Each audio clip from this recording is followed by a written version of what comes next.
Mis amados hermanos, en casi todas las sociedades, el asesinato, el adulterio y el robo están prohibidos. Eso es algo que podemos ver nosotros mirando la legislación de cada sociedad. Son cosas que están prohibidas. La palabra de Dios, el decálogo, los mandamientos que hemos estado estudiando a lo largo de estas semanas, no nos dicen en ese sentido algo que sea diferente. De hecho, creo que base fundamental de la sociedad, especialmente de nuestras sociedades occidentales, se han fundamentado en lo que nos enseña la palabra de Dios, en lo que se conoce como el monoteísmo ético. Sin embargo, sí hay una diferencia entre lo que nos enseña la palabra de Dios y nos enseñan las legislaciones del mundo. Hay una gran diferencia y es el sentido en que estas prohibiciones que encontramos nosotros en la palabra de Dios han sido puestas. Alguien dijo así: principios eternos, abstractos y fundamentales que trascienden cualquier condición, circunstancia o definición. Y eso es lo que nosotros hemos estado considerando particularmente del quinto mandamiento en adelante, que tiene que ver con la relación con el prójimo. Y hoy entendiendo este mandamiento, y lo veíamos también la semana pasada cuando hablábamos acerca de no matarás, del mandamiento número 6. Lo que vemos entonces en el Antiguo Testamento que se distingue con respecto a otras legislaciones es que lo que Dios prohíbe y lo que se nos está pidiendo, estos crímenes que se cometen contra la gente, Dios los considera un pecado, una desobediencia contra Dios. Y el origen de estas prohibiciones está fundamentado en el mismo carácter del Dios que ha establecido su ley. Es por su voluntad, por lo que estas mismas leyes incluso reflejan el carácter del Dios al que estamos adorando. Y parte de lo que nosotros tenemos que estudiar al estudiar los mandamientos no es solamente cómo Dios quiere que nosotros nos comportemos, sino tiene que ver también con el hecho de quién es este Dios que está dando esta ley. Esto nos enseña acerca de este Dios que está dando esta ley. Fundamentalmente el Señor nos está diciendo cómo quiere que nosotros nos comportemos porque Él mismo actúa de esa manera.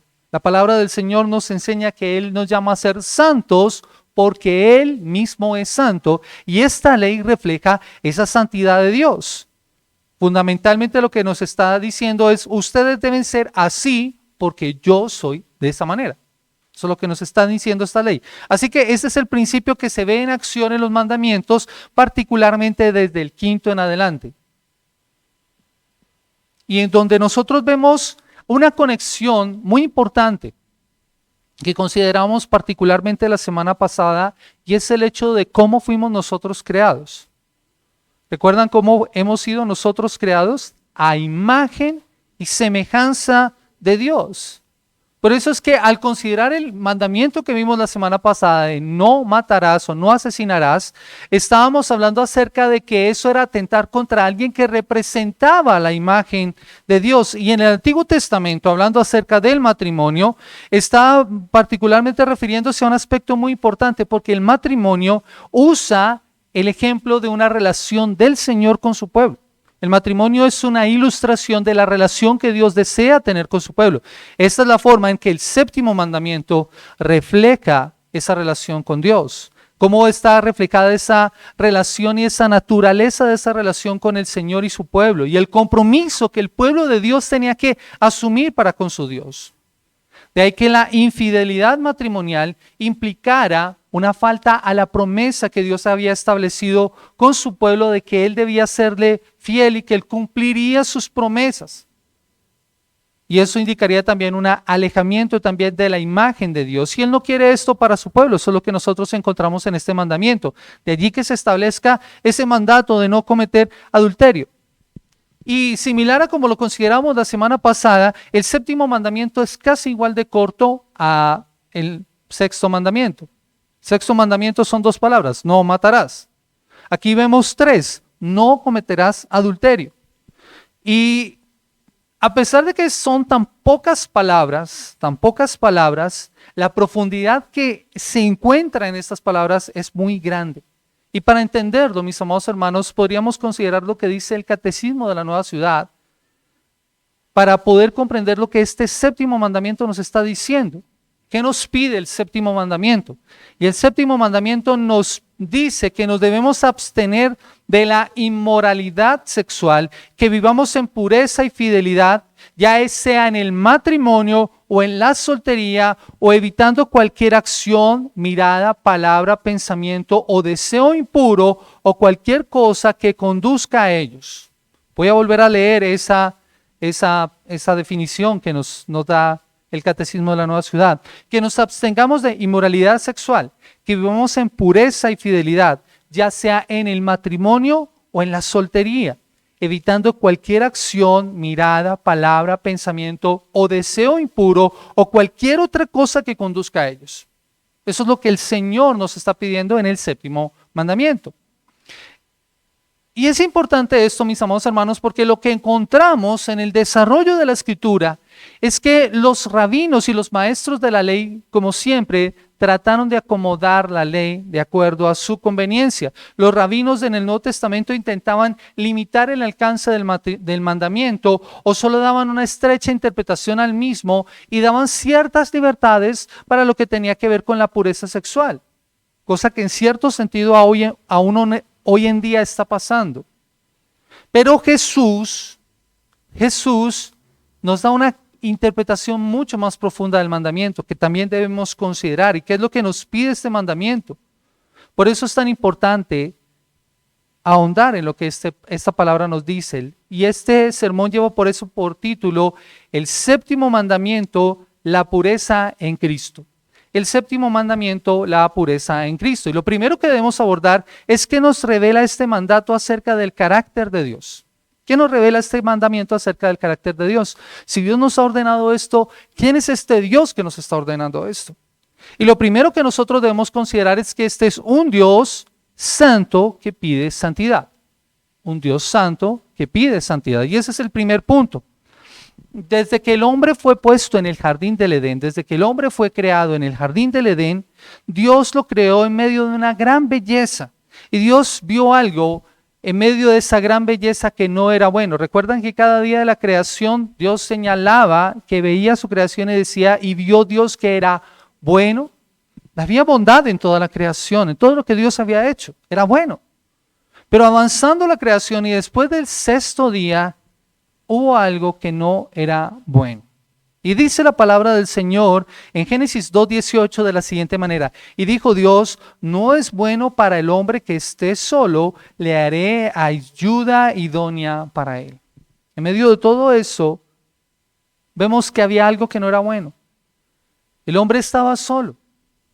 El hombre estaba solo y por eso fue creada la mujer para que fuera un complemento perfecto para este primer hombre. Y digo complemento porque esa es la idea que se está planteando en la Escritura, era ayuda idónea, tenía que complementarlo. Ese es el diseño original de la primera pareja y que debe ser replicado por aquellos que son imagen y semejanza del Señor, el que seamos complemento.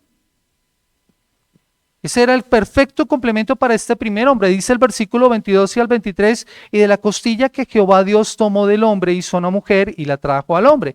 Y dijo entonces Adán, esto es ahora hueso de mis huesos y carne de mi carne y será llamada varona porque del varón fue tomada. Algunas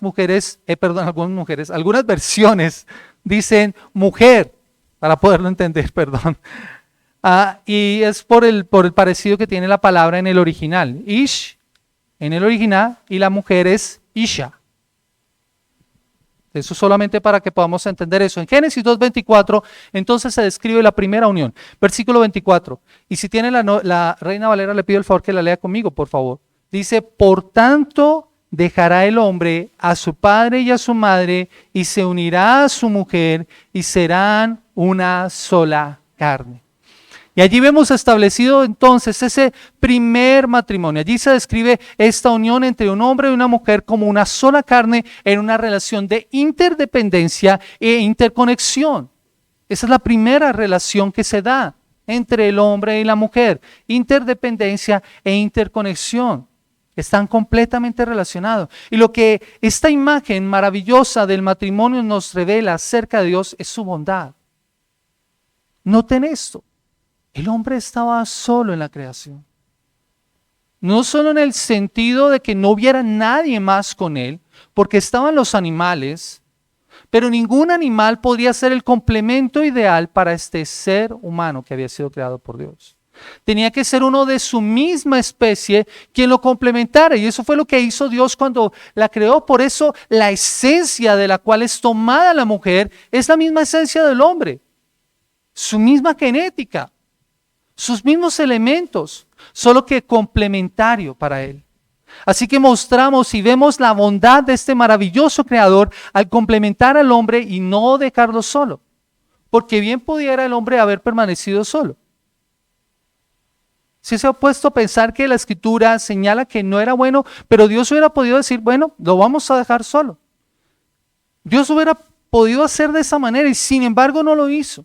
Y estableció entonces el matrimonio y la relación matrimonial como medio para mostrar esa bondad de Dios. Pero no solo esto, sino que Dios muestra su santidad al señalar los límites para el matrimonio y establecer los principios para el mismo, que están allí implícitos en ese versículo.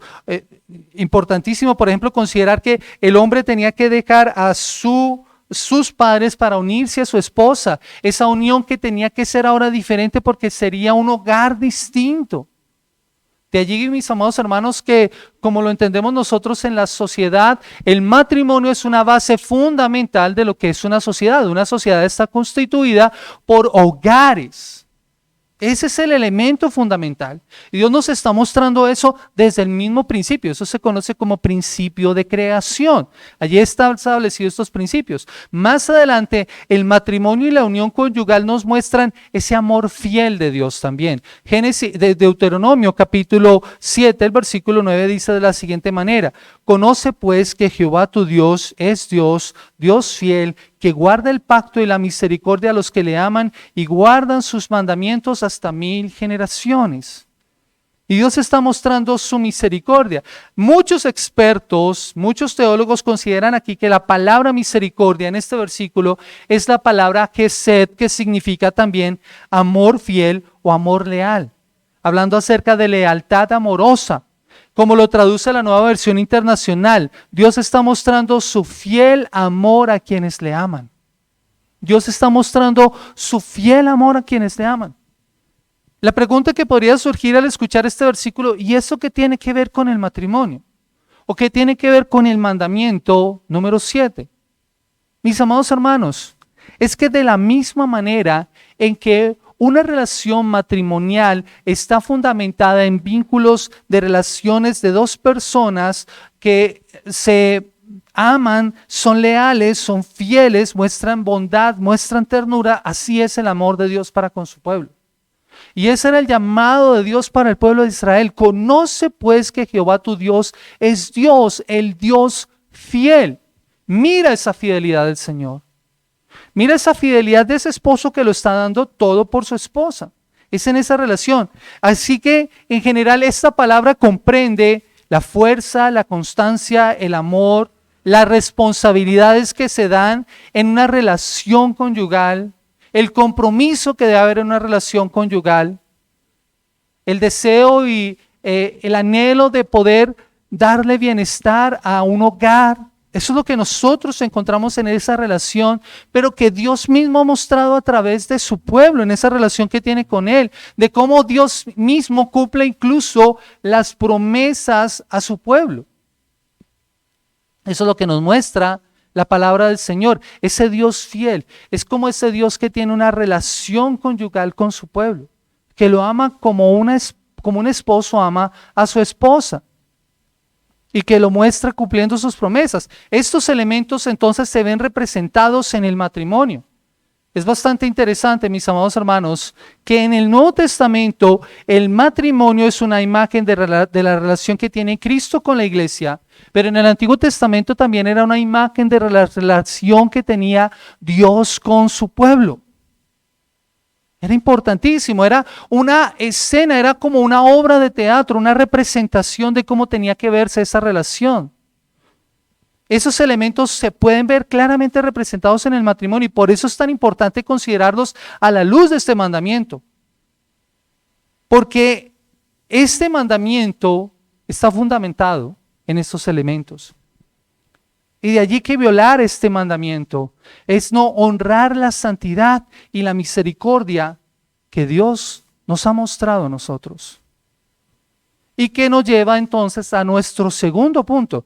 Ya vimos entonces cómo este Dios Santo nos pide santidad. Ahora debemos considerar cómo es que este mandamiento se viola o se desobedece.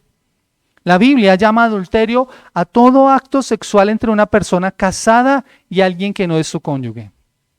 Todo acto sexual entre una persona casada y alguien que no es su cónyuge. Y bien puede ser esa otra persona, una persona que también esté casada o que esté soltera. El adulterio entonces es una ofensa contra Dios, es una violación del pacto matrimonial, y en el Antiguo Testamento el adulterio era castigado con la pena de muerte. Deuteronomio capítulo 22, el versículo 22, ese era el castigo por violar ese mandamiento. La Biblia entonces identifica como pecado no solo del adulterio, sino cualquier actividad sexual fuera del contexto del matrimonio entre un hombre y una mujer.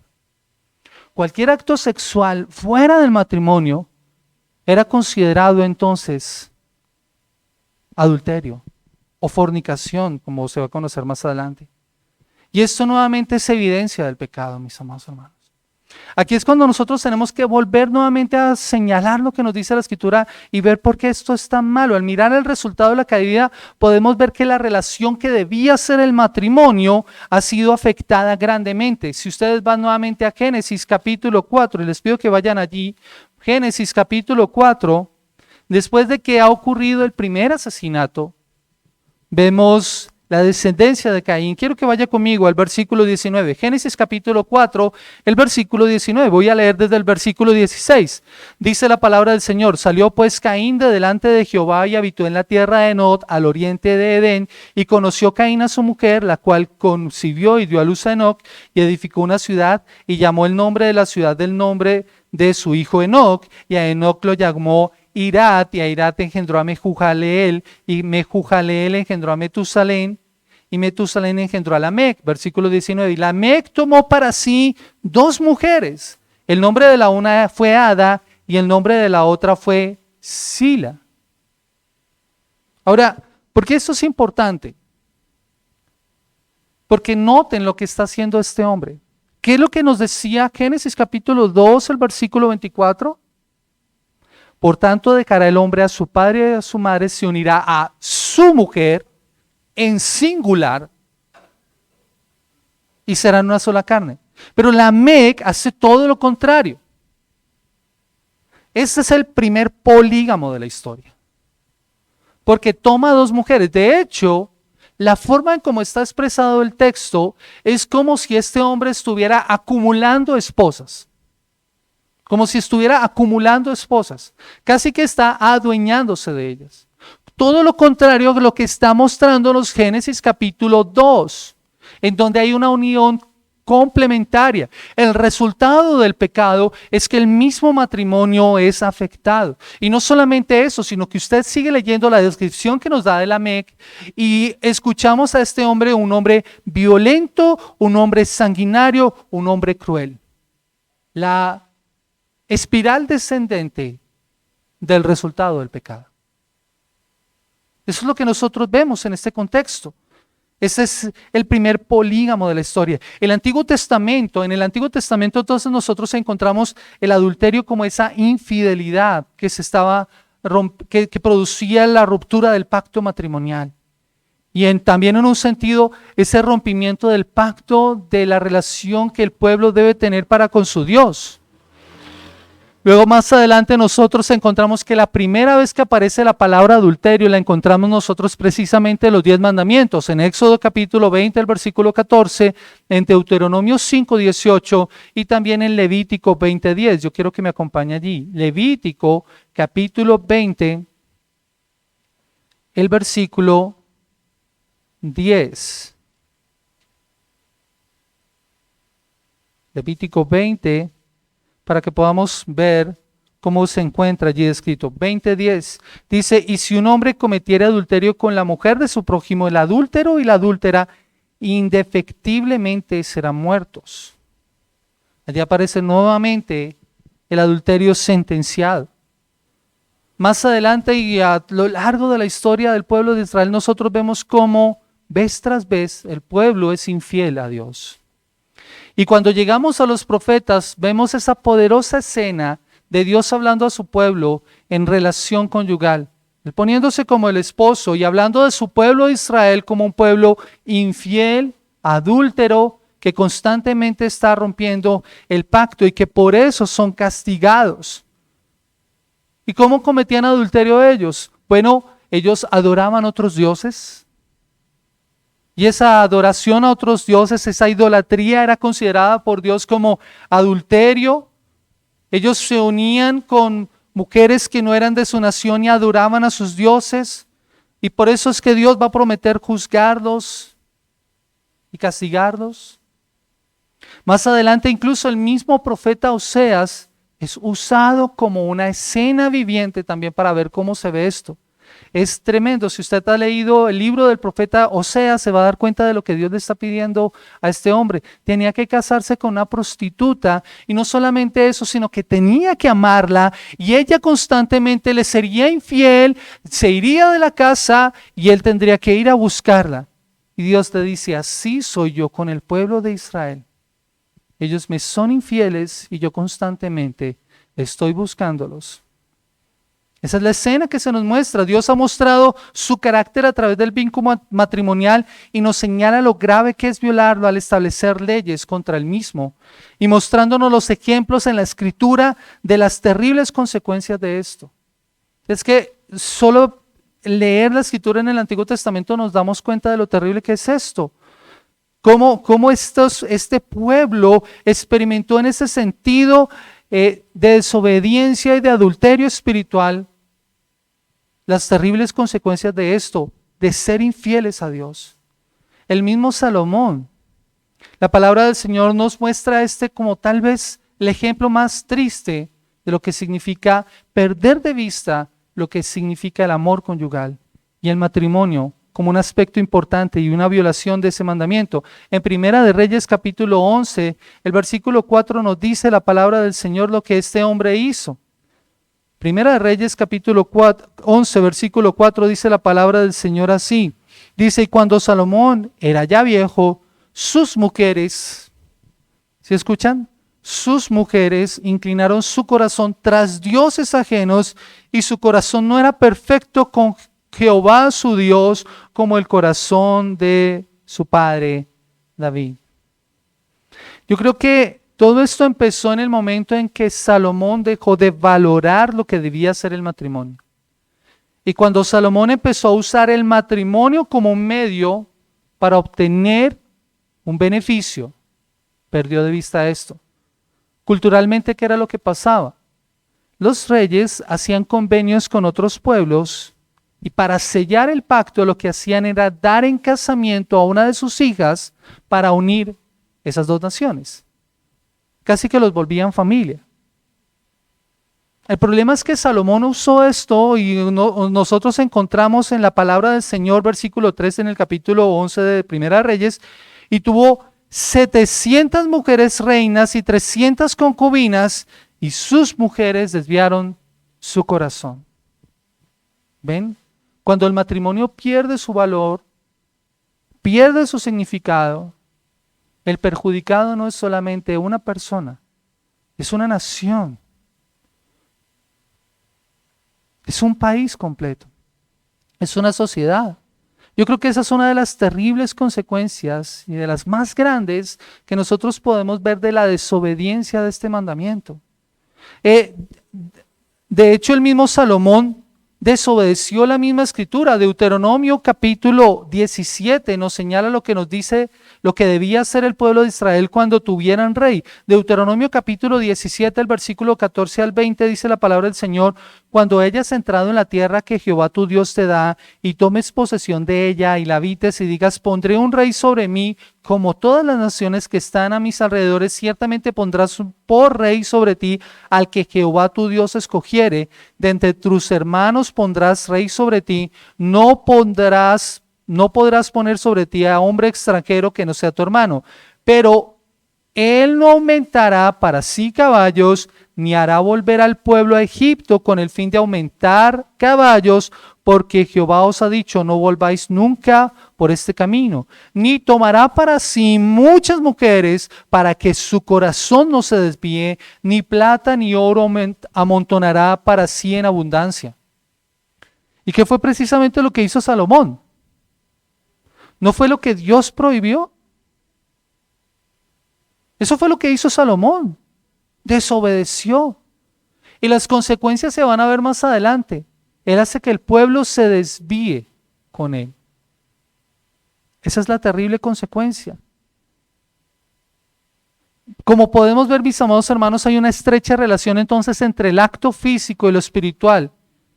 Por lo que tal vez muchos de los que están aquí, bueno, yo soy soltero, entonces no estoy violando este mandamiento porque esto es para los casados. ¿Será cierto eso? El problema es que podrías estar mirando, deseando algo que Dios te ha pedido que no hagas. Como nos dice la palabra del Señor en 1 de Juan capítulo 2, el versículo 16. Los deseos de los ojos, los deseos de la carne y la vanagloria de la vida. Mis amados hermanos, un deseo desordenado, aquellas cosas que nosotros podemos estar mirando con deseo, especialmente en esta área, en el área emocional, en el área de las relaciones, podría estar haciendo que nosotros sin darnos cuenta estemos violando este mandamiento. Porque puedes estar mirando y anhelando, queriendo algo que Dios te ha dicho que no te pertenece. Podrías estar mirando de manera inadecuada al cónyuge de otra persona. Eso se llama adulterio emocional. De esa manera también se viola el mandamiento. Estás anhelando tener la relación que tiene otra persona con su pareja. Y de esa forma estás violando el mandamiento. O estás deseando que tu cónyuge actúe y se comporte como se comporta el cónyuge de otra persona. O estás esperando tener esa misma relación de manera inadecuada. No, eso es violar el mandamiento. Así que necesitamos mirar lo que Cristo nos pide en su palabra en el Nuevo Testamento para comprender el espíritu de la ley, que es precisamente el tercer punto, y es una correcta comprensión del mandamiento. Entonces ya vimos un Dios santo que nos pide santidad. Como se viola este mandamiento, ahora debemos mirar lo que nos dice la palabra del Señor para poder comprender lo que nosotros debemos hacer. Mateo capítulo 5, versículo 27, por favor. Mateo capítulo 5, versículo 27. Y dice la palabra del Señor de la siguiente manera: oísteis que fue dicho, no cometerás adulterio, pero yo os digo que cualquiera que mira a una mujer para codiciarla, ya adulteró con ella en su corazón.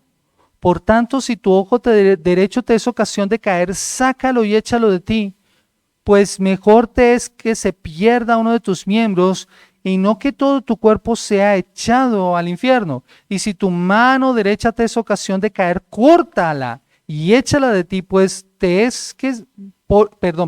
mejor te es que se pierda uno de tus miembros, sino que todo tu cuerpo sea echado al infierno. Mis amados hermanos, lo que Jesús está haciendo aquí en el Sermón del Monte es exponer el verdadero sentido del mandamiento. Como les decía al principio, en la introducción, los rabinos habían limitado el mandamiento a solamente el acto físico. Si recuerdan, la escena bíblica en el Evangelio nos cuenta de una mujer que fue sorprendida en el acto mismo del adulterio. Y estos hombres, miren lo que hicieron estos hombres para poder tentar a Jesús, para poderlo desacreditar. Llevaron a la mujer sorprendida en el acto mismo del adulterio y la pusieron a los pies de Jesús. Le dijeron: la ley nos ordena apedrear a tal mujer, a tales personas. ¿Tú qué dices? Pero recuerdan lo que decíamos, lo leíamos ahí en Deuteronomio también. Los dos tenían que morir. ¿Dónde estaba el hombre? Pero ¿qué es lo que hace Jesús? ¿Qué es lo que hace Jesús con esta mujer? Miren cómo la trata. A mí me encanta esa escena porque ahí vemos a un Jesús maravilloso que restaura y devuelve la dignidad a una persona. Porque lo que hace es, cuando la insistencia de estos hombres estuvo allí, dice: pues el que esté libre de pecado, que tire la primera piedra. Dice la palabra del Señor que ninguno pudo hacerlo porque todos eran culpables. Y cuando él levantó la mirada y vio solamente a la mujer, la palabra del Señor dice, ¿y dónde están los que te acusaban? Ninguno te condenó, ni yo te condeno. Vete y no peques más. Y eso es importante, mis amados hermanos, porque noten lo que hace Jesús. Es lo maravilloso del Evangelio. El Evangelio transforma y cambia a la persona, pero lo llama a cambiar, no peques más. Eso es lo que nos está pidiendo acá y nos lleva a que consideremos el verdadero sentido del mandamiento. El mandamiento entonces va más allá de los actos sexuales y morales y coloca aquí un aspecto muy importante que muy pocas veces nosotros consideramos, pero que también estuvimos mirando en el mandamiento anterior, ¿recuerdan? No solamente la acción, no es no matar, es cuando tú hablas con una persona y la tratas de manera equivocada, cuando la tratas mal, ya la has matado. Aquí la palabra del Señor nos dice que esta persona, aquel que mira a una mujer, o sea, es lo que tienes aquí en el pensamiento, lo que debes tener cuidado. Los pensamientos, la manera en la que podrías estar mirando a una persona. La forma en que nuestro Señor interpreta la ley muestra que un deseo pecaminoso es tan condenable como el acto. Un deseo pecaminoso es tan condenable como el acto. A los ojos de Dios el pensamiento y la imaginación son tan condenables como el acto mismo. No es la acción, es lo que tú tienes acá, lo que debes considerar. Si tienes lujuria en tu corazón, estás quebrantando el séptimo mandamiento porque eso es pecado, eso es adulterio. Jesús no está diciendo que estén mal las relaciones sexuales. Alguna persona podría decir es que Jesús está condenando la sexualidad. No, lo que Jesús está condenando es todas aquellas prácticas que van en contravía al diseño que Dios ha establecido para el matrimonio. Esas son indicaciones dadas por el Señor. La sexualidad, como esta vez está establecida en la Escritura, es un regalo maravilloso para el deleite y el disfrute de las personas, pero tiene que darse en el marco correcto. Todo lo demás es pecado y no lo podemos llamar de otra forma, es pecaminoso. Va en contravía de lo que Dios ha establecido en su palabra. Y el Señor nos llama a que dejemos todo eso. Es la alusión a esto lo que nosotros debemos considerar. Pensar que la referencia es solamente a la codicia de un hombre sobre una mujer también está mal, porque esto incluye los dos sexos. Es no solamente para el hombre que mira a una mujer para codiciarla, sino una mujer que está mirando tal vez a un hombre de forma equivocada. No es solamente para las personas casadas, es también para los solteros. Aquí el Señor está llevando esto a una amplitud mucho mayor que muchas veces nosotros no hemos condicionado o considerado. Es importante considerar esto. Él hace hincapié en todas y cada una de las prácticas sexuales que son inmorales. Lo son tanto en los hechos como también en la mirada, en los pensamientos. Y esto es importante porque miremos la vida de Jesús. Él no cometió ningún pecado en ningún sentido. Él no cometió adulterio ni físico ni espiritual. Al contrario, Él mostró el amor de Dios en su máxima expresión, en el cumplimiento del nuevo pacto y en la cruz. Él es el mismo Oseas del Antiguo Testamento, que es un esposo fiel que rescata a su esposa a pesar de su pecado y de su adulterio. Miren lo que dice la palabra de Dios en Efesios 5, 25 al 26. Cristo amó a la iglesia y se dio a sí mismo por ella para santificarla. En la cruz Cristo mostró su amor por nosotros en que siendo aún pecadores Cristo murió por nosotros. Ese es el amor fiel de este Salvador, al cual nosotros estamos acudiendo para que nos ayude. Él se mantuvo fiel al pacto, fiel a la promesa. Él se mantuvo aferrado fielmente a su promesa hasta el punto de morir por nosotros para darnos vida eterna. Porque es lo que debe hacer un esposo con su esposa. Ese amor sacrificial. Por eso es que cuando habla de esto en el Nuevo Testamento, en Efesios, ¿qué les dice a los esposos? Maridos, amad a vuestras esposas como Cristo amó a la iglesia. ¿Y cómo lo hizo? Sacrificándose por ella, sirviendo a la iglesia, preocupándose por ella. Ese es el ejemplo que nos coloca. Por eso es que los mandamientos, cuando son interpretados por Jesús, nos colocan el estándar más alto y nos llevan entonces a considerar que es ir más allá. Así que, mis amados hermanos, en lo que nos está diciendo Jesús aquí en el Nuevo Testamento, en Mateo capítulo 5, el versículo 27, nos está llevando a considerar muy seriamente lo que hay en nuestro interior.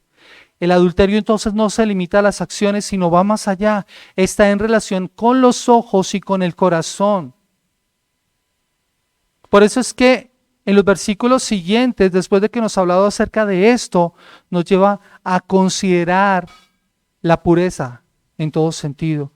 Alguien dijo esto: si mirar para codiciar es adulterar en el corazón, en otras palabras, si el adulterio del corazón es el resultado del adulterio de los ojos, entonces la única forma de tratar con el problema es en su origen, es decir, en lo que estamos viendo. Y eso nos lleva más allá, al corazón, a las motivaciones que hay en el interior.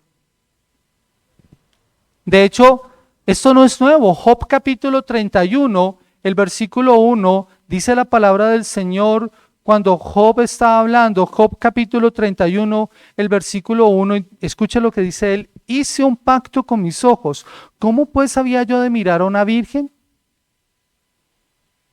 Y él está reconociendo un problema. Yo hice un pacto con mis ojos. Mis amados hermanos, tristemente nosotros, y especialmente los varones, somos muy visuales. Muy visuales. Nuestra mayor debilidad es lo que vemos. Es terrible para nosotros, es una lucha. Y esta enseñanza de Jesús, que es si tu ojo te es ocasión de caer, es corroborada por lo que vivió Job en el Antiguo Testamento. Pero ninguno de los varones que estamos aquí somos exentos de esto. Tenemos que reconocer también nuestra lucha. Pero tristemente, mis amados hermanos, también es una lucha de las mujeres.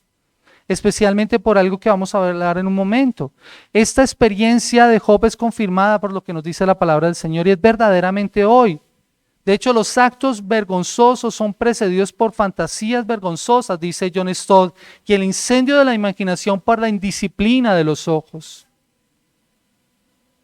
Así que Jesús eleva el estándar en los mandamientos. Jesús eleva el estándar en los mandamientos y nos lleva a considerar qué es lo que hay. No solamente el acto del adulterio, sino la lujuria que hay en el corazón. Y nos lleva a considerar esto. ¿Y qué es la lujuria? Joseph Harris define la lujuria como el deseo sexual de hacer algo que Dios ha prohibido. El deseo sexual de hacer algo que Dios ha prohibido. La lujuria es desear lo que no tienes y lo que no debes tener. Por eso más adelante, inclusive en los mandamientos dice, hablando acerca de la codicia, es codiciar a la mujer de tu prójimo. No te corresponde a ti.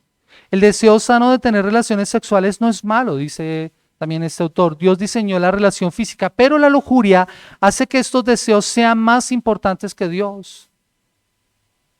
Y ahí es cuando nosotros tenemos que considerar, quien viola este mandamiento, el séptimo mandamiento, ha empezado por violar el primero.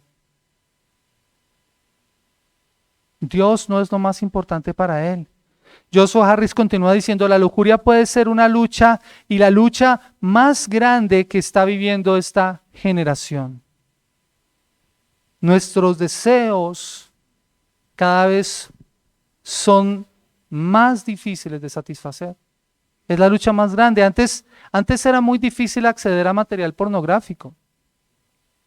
Los hombres para acceder a la pornografía tenían que ir a un puesto de revista, comprar una revista, y no era tan fácil. Hoy en día no. Hoy en día la pornografía está, como dice Josh McDowell, a un clic de distancia. Hay páginas, y lo hablamos este fin de semana con mis sobrinas, hay páginas a las que hay que tener mucho cuidado para accesar porque tienen muchas ventanas emergentes y la mayoría de esas ventanas emergentes, ¿hacia dónde apuntan? hacia material pornográfico, hacia material para adultos.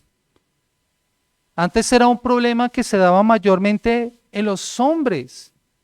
Pero mis amados hermanos, con el avance de la tecnología, yo pienso que con la misma soledad en la que estamos inmersos nosotros como sociedad, hoy en día hay cada vez más mujeres sucumbiendo ante la tentación de la pornografía, y el daño que la pornografía causa es muy grande.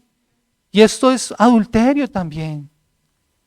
Pero no solamente eso, mis amados hermanos, es que vivimos en una sociedad en donde aún las canciones debemos tener mucho cuidado.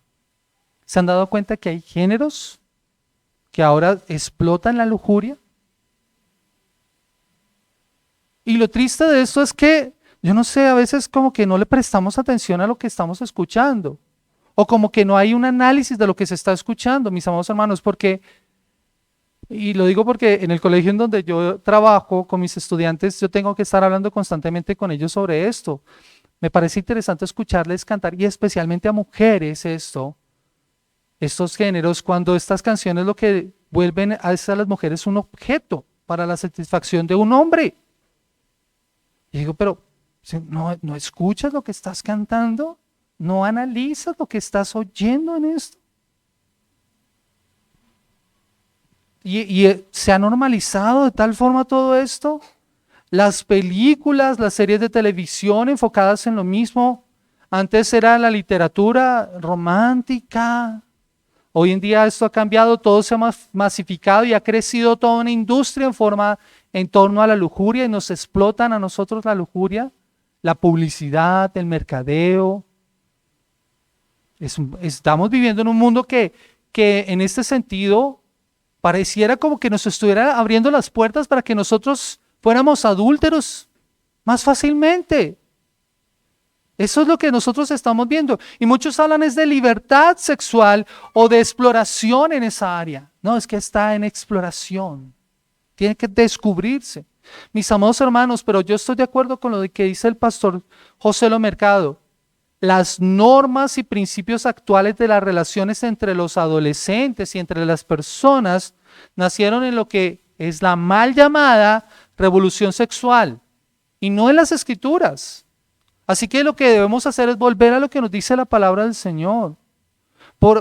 Es que pensemos esto. ¿Por qué razón Dios ha establecido unos parámetros para la sexualidad? Es para que no seas feliz.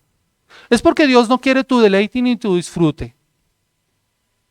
Mis amados hermanos, cuando tú compras un celular, cuando tú compras un aparato de tecnología, ¿cuál es la primera recomendación que te hacen antes de usarlo? Lea las instrucciones. ¿Por qué? Para darle el correcto uso, para poder usarlo correctamente y sacarle el máximo provecho. Mis amados hermanos, lo mismo ocurre en el área sexual. Lo mismo ocurre en lo que Dios ha establecido en su palabra para nosotros en esta área. Y si no, mira lo que dice Cantar de los Cantares, que es un libro que habla acerca de ese deleite, de ese disfrute en esa área, en el contexto sano y correcto del matrimonio. Y es que Dios es un amargado que no quiere que tú seas feliz en la sexualidad. No.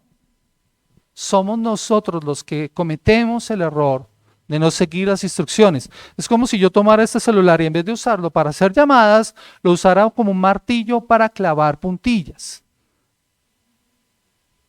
¿Cuál será el resultado de esto? Ni la puntilla queda clavada, ni el celular queda funcionando. Mis amados hermanos, así estamos haciendo, o así está haciendo la sociedad actual con la sexualidad, yendo en contravía del diseño establecido por Dios. La lujuria es pecaminosa porque atenta contra la dignidad de la otra persona, porque la reduce a una fuente de gratificación sexual, de placer sexual y de nada más. Lo que les digo es que piensen en el uso de la pornografía. Es una terrible epidemia.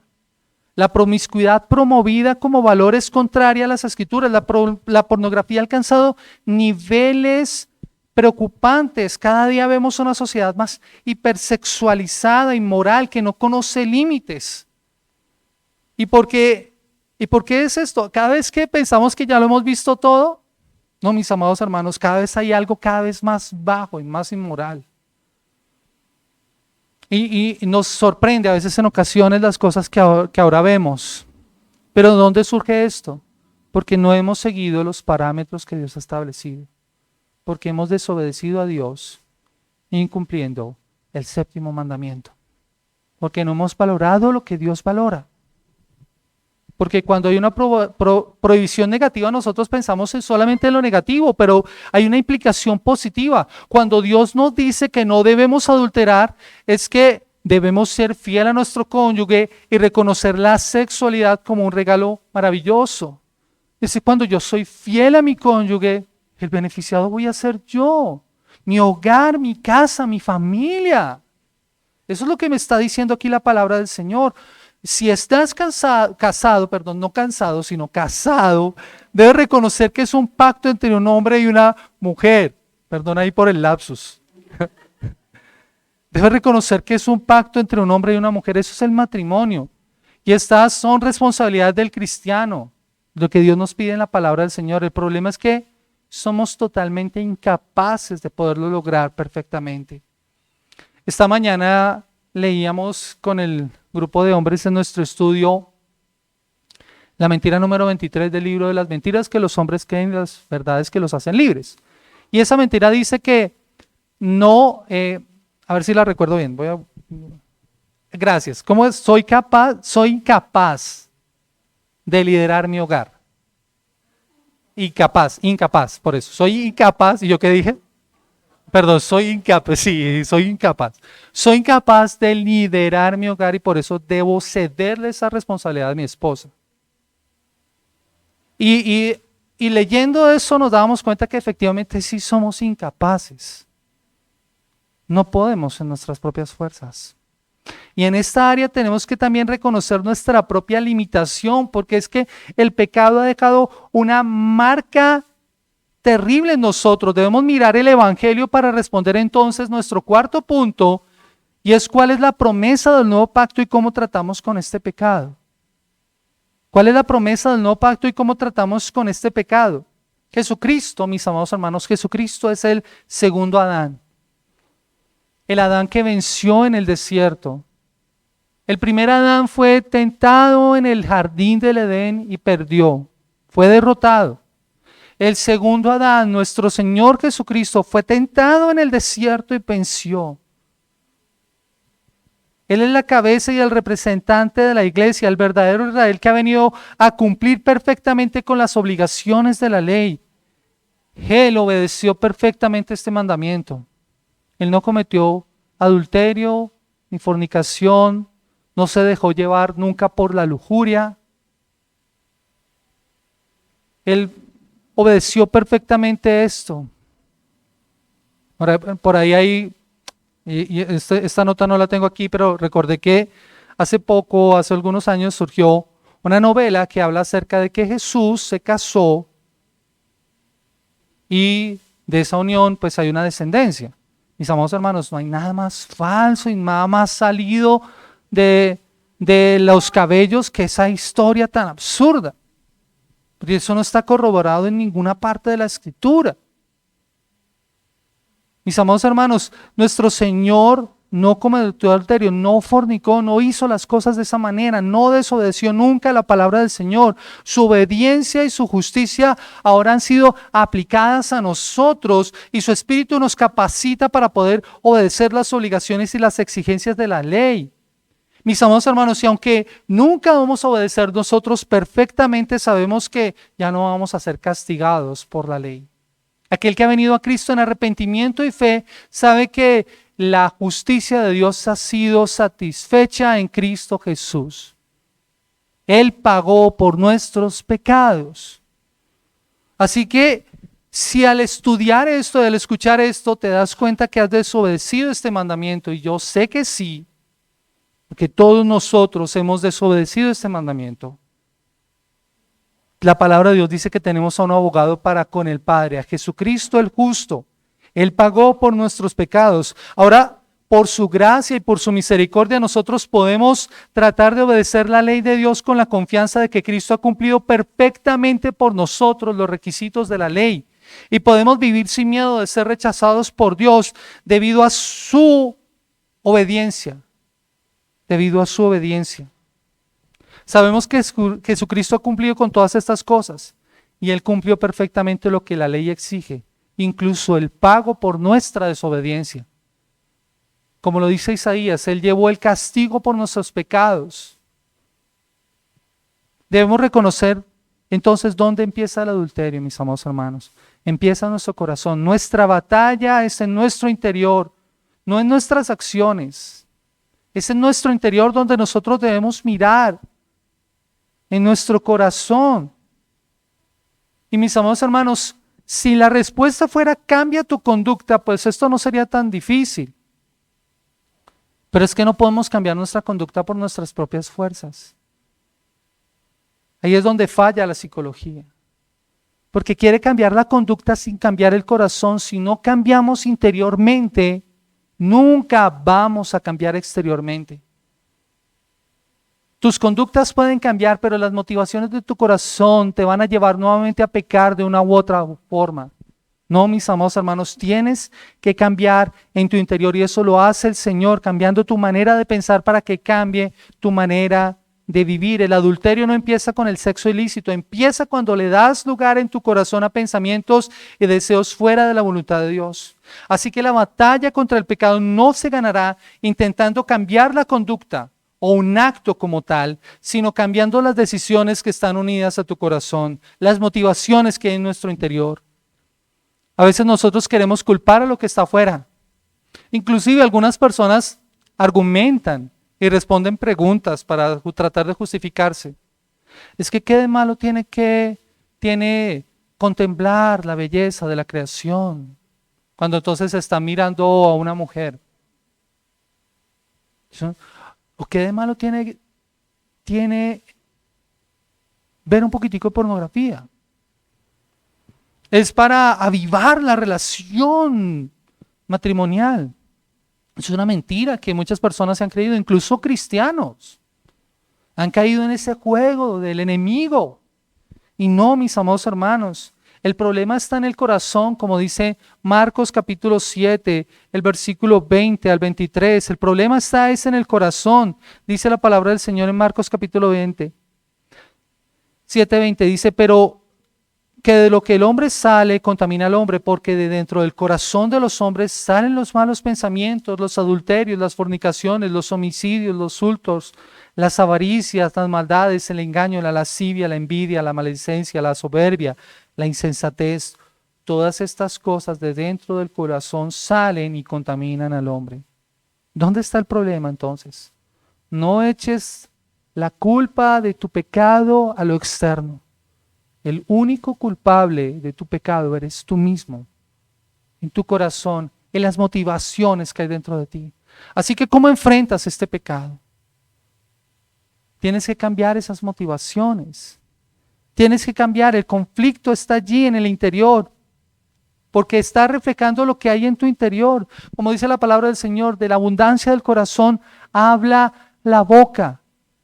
Cambia lo que hay aquí. Eso es lo que tiene que cambiar, lo que hay en tu interior. ¿Y cómo cambia eso? A través de llenarte de la palabra del Señor, a través de mortificar el pecado, a través de tomar decisiones radicales. Cuando Jesús plantea en la palabra del Señor, sácate el ojo, córtate la mano, quítate el pie, no te está llevando a que tú te mutiles a ti mismo. Una persona tuerta todavía podría estar mirando mal a una persona. Aún un ciego podría estar considerando malos pensamientos. Lo que Jesús está diciendo es: toma decisiones radicales en tu vida. Aquellas cosas que te están llevando a pecar, toma decisiones radicales. Yo no sé si ustedes alguna vez vieron la película Prueba de Fuego. De esa película hay una escena que siempre me ha impactado. Y es la escena en la que él está leyendo el diario que le ha dejado el papá. Y él está hablando acerca de esas pequeñas cosas que están haciendo, que lo están haciendo desviar. Y él está batallando contra un problema. Y es el problema de la pornografía. Tomando tiempo frente al computador, se dejaba llevar. Y cuando tiene que tomar una decisión, Y él está siendo confrontado por el Señor al tomar esta decisión. ¿Saben qué es lo que hace este hombre? Es no ceder más ante la tentación. Y él lo que hace es radical en ese momento. Toma el computador y lo rompe. Es una decisión radical. Porque decide no seguir dándole pie al pecado. ¿Cuál es la decisión radical que tendrás que tomar tú si estás cediendo ante el pecado de la lujuria y de la lascivia, que te están llevando a cometer adulterio y a romper el pacto con Dios, o tal vez con tu cónyuge, o si eres soltero, deshonrando a Dios, que quiere que vivas en santidad? ¿Cuál es la decisión radical que debes tomar? ¿Hay lugares a los que debes evitar ir? ¿Hay cosas que estás haciendo que debes dejar de hacer? ¿Hay cosas que estás viendo que debes dejar de hacer? Debes dejar de ver, perdón. Así que no vayas. La palabra del Señor dice en Colosenses capítulo 3, el versículo 15, que debemos hacer morir lo terrenal en nosotros. Colosenses capítulo 3, el versículo 15. Escuchen lo que dice la palabra del Señor. 3 capítulo 5. Haced morir pues lo terrenal en vosotros. ¿Qué es lo que hay que hacer morir? Fornicación, impureza, pasiones desordenadas, malos deseos, avaricia, que es idolatría. Eso es lo que debemos hacer morir. Y hacer morir esto es preguntarnos cómo lo hacemos morir. La palabra de Dios es como una espada que ejecuta el juicio. Pero también es una espada que penetra hasta lo más profundo de tu corazón y discierne los pensamientos y las intenciones que hay en tu interior. Mira qué es lo que hay en tu interior. Escudriña y lee la palabra del Señor. Memorízala. Ora conforme a ella y pídele. Pero también tienes que considerar lo que Jesús dice en su palabra. Jesús dice, hablando acerca de esto, considera las consecuencias. En Mateo capítulo 5, cuando nos habla acerca de que debemos sacar el ojo, cortar la mano o cortar el pie, Jesús está diciendo, toma decisiones radicales y si no considera las consecuencias. ¿Recuerdan lo que dice Mateo capítulo 5? Dice, y si tu mano derecha te es ocasión de caer, córtala y échala de ti, pues mejor te es que se pierda uno de tus miembros y no que todo tu cuerpo sea echado al infierno. Y 3 veces menciona esta consecuencia. Considera las consecuencias. Mira todo lo que puedes perder si no eres consciente del pecado en tu vida. No trates de justificar el pecado. No lo trates de justificar. Toma decisiones radicales. Vive en pureza, vive en santificación, vive de acuerdo a la voluntad de Dios. El guardar este mandamiento entonces nos va a llevar a tener relaciones matrimoniales estables y saludables. Va a preparar a los solteros para tener vidas que agraden al Señor, en concordancia con lo que pide la palabra del Señor. Vive de acuerdo a la voluntad del Rey.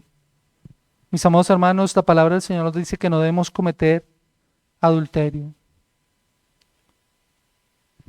Debemos vivir de acuerdo a la voluntad de Dios. Jesús ha pagado por las transgresiones de quienes venimos a Él en arrepentimiento y fe. Por eso el Nuevo Testamento, el pecado del adulterio no se castiga con la muerte en la ley. Cristo pagó por nosotros.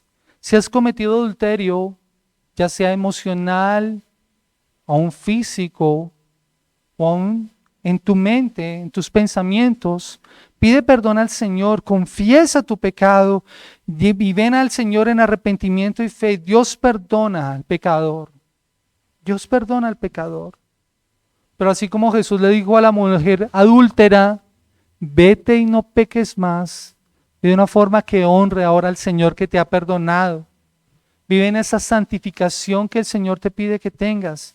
Pecador, ven a Cristo y confiesa tu pecado para hallar la misericordia y la gracia que solo Cristo puede darte, para que puedas vivir en esa vida que el Señor ha establecido para ti, una vida de pureza en Cristo.